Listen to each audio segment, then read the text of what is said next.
Jai Sri Ram everyone. In previous video, we are discuss about what is the spring mode. In this video, we are talk about what is the difference between spring boot and spring and what is the feature of spring boot.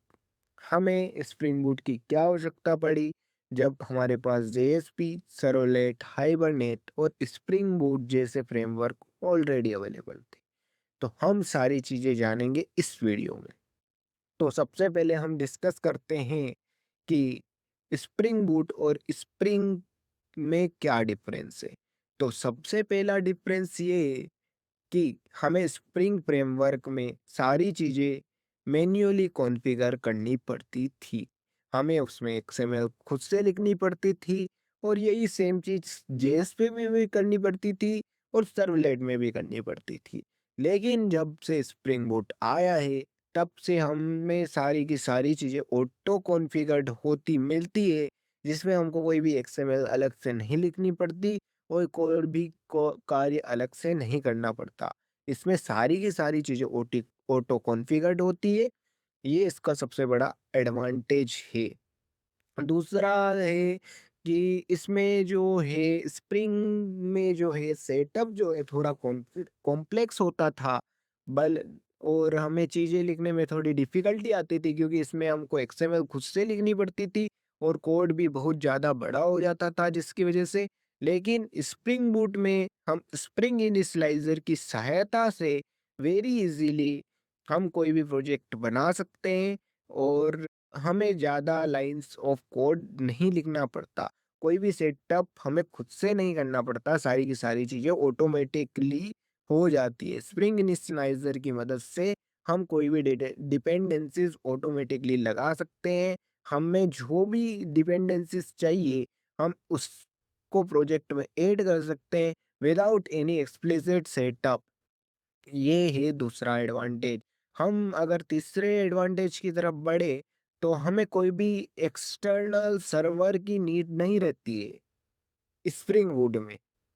जबकि spring में जो है हमें Tomcat server और jetty server इन servers की external need होती है। जबकि हमें स्प्रिंग बूट में सारे के सारे सर्वर बिल्ट इन मिल जाते हैं।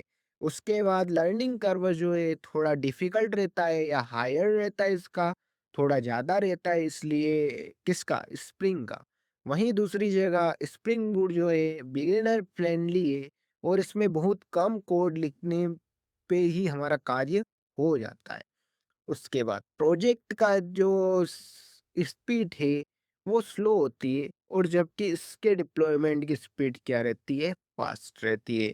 अब ये सारी बातें तो हो गई स्प्रिंग और स्प्रिंग बूट के डिफरेंस के बारे में। हम अब now we are talking about what is the features of Spring Boot. So before Spring Boot, we have JSP, we have Servlet, we have Hibernate, we have Spring. But we already have these all things. So why developer needs to build the Spring Boot? क्योंकि spring boot जो है उसमें सारी की सारी चीज़ें auto configure हो जाती है और ये कोड को बहुत छोटा बना देता है।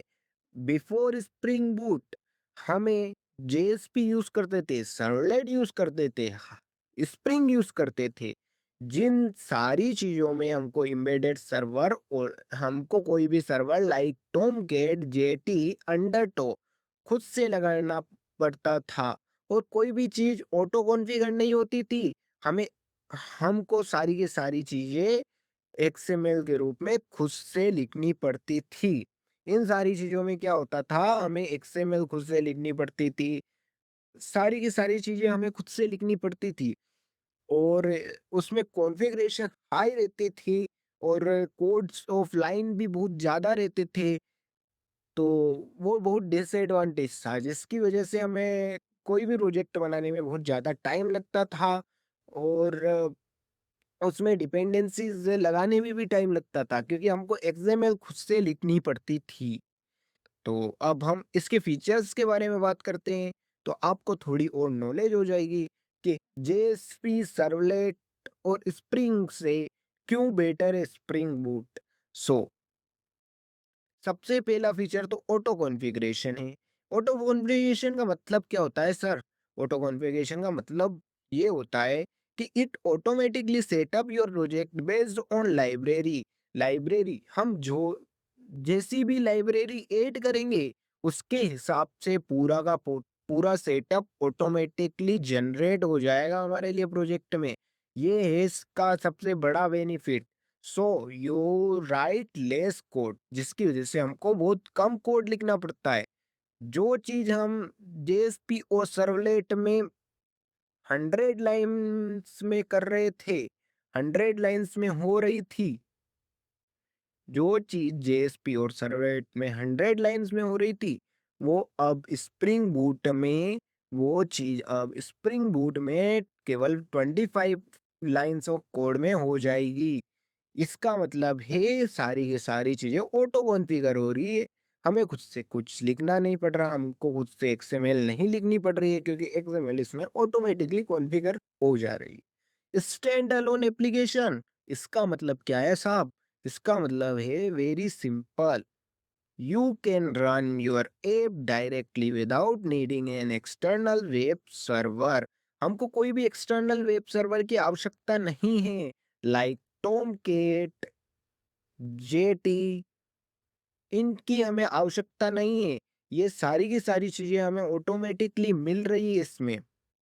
ठीक है, तो हम कोई भी स्टैंड अलोन एप्लीकेशन बना सकते हैं without installing any external web server. Okay, immediate server मिल रहे हैं, comes with built in servers like J Tomcat, Jetty, Undertow to run apps easily, जिनकी वजह से हम ऑटोमेटिकली हम जो है एप्स को रन कर सकते हैं। Production ready, it include tools for fourth जो एडवांटेज है इसका, फोर्थ जो फीचर है वो है production ready. It's include tools for monitoring metrics and health checks of your app. ठीक है, लेस कॉन्फ़िगरेशन, हमें कोई भी ज़्यादा कॉन्फ़िगरेशन करने की आवश्यकता नहीं रहती sir. No need to write a long XML file, जैसा कि मैंने बताया है कि हमें जेएसपी सर्वलेट और स्प्रिंग में खुद से एक्सएमएल फाइल लिखनी पड़ती थी, लेकिन इसमें कोई भी एक्सएमएल फाइल लिखने की आवश्यकता नहीं है, क्योंकि इसमें सारी की सारी चीज़ें ऑटोमेटिकली कॉन्फ़िगर हो जाती है। Everything is mostly automatic. Spring boot starter pack, spring boot starter pack में हमें बहुत सारी चीजें मिल जाती है, बहुत सारी डिपेंडेंसीज मिल जाती है, जिसकी मदद से हम जेपीए लगा सकते हैं, जावा परसिस्टेंट एपीआई लगा सकते हैं और CRUD ऑपरेशन परफॉर्म कर सकते हैं। सिक्योरिटी यूज कर सकते हैं, जिससे हम अपनी एप्लीकेशन को सिक्योर बना सकें, और वेब यूज करके हम वेब एप्लीकेशन बना सकते हैं। Provides readymade starter dependencies for different projects. ठीक है, इजीली टेस्टिंग, सारी की सारी टेस्टिंग इजीली हो जाती है। Simple testing setup with built in tools, micro services का सपोर्ट रहता है, इजीली इंटीग्रेशन हो जाता है, work well with database security, rest APIs and front end app. Easily सारी की सारी चीज़ों का इंटीग्रेशन इजीली हो जाता है। डेवलपर टूल्स होते हैं, तो हमको प्रोजेक्ट को बार बार रन नहीं करना पड़ता है, और प्रोजेक्ट ऑटोमेटिकली जो है रन हो जाता है। That's all about today's lecture. We will meet on next lecture. Thank you for watching this video. जय Shri Ram everyone. In previous video, we are discuss about what is the Spring Boot. In this video, we are talk about what is the difference between Spring Boot and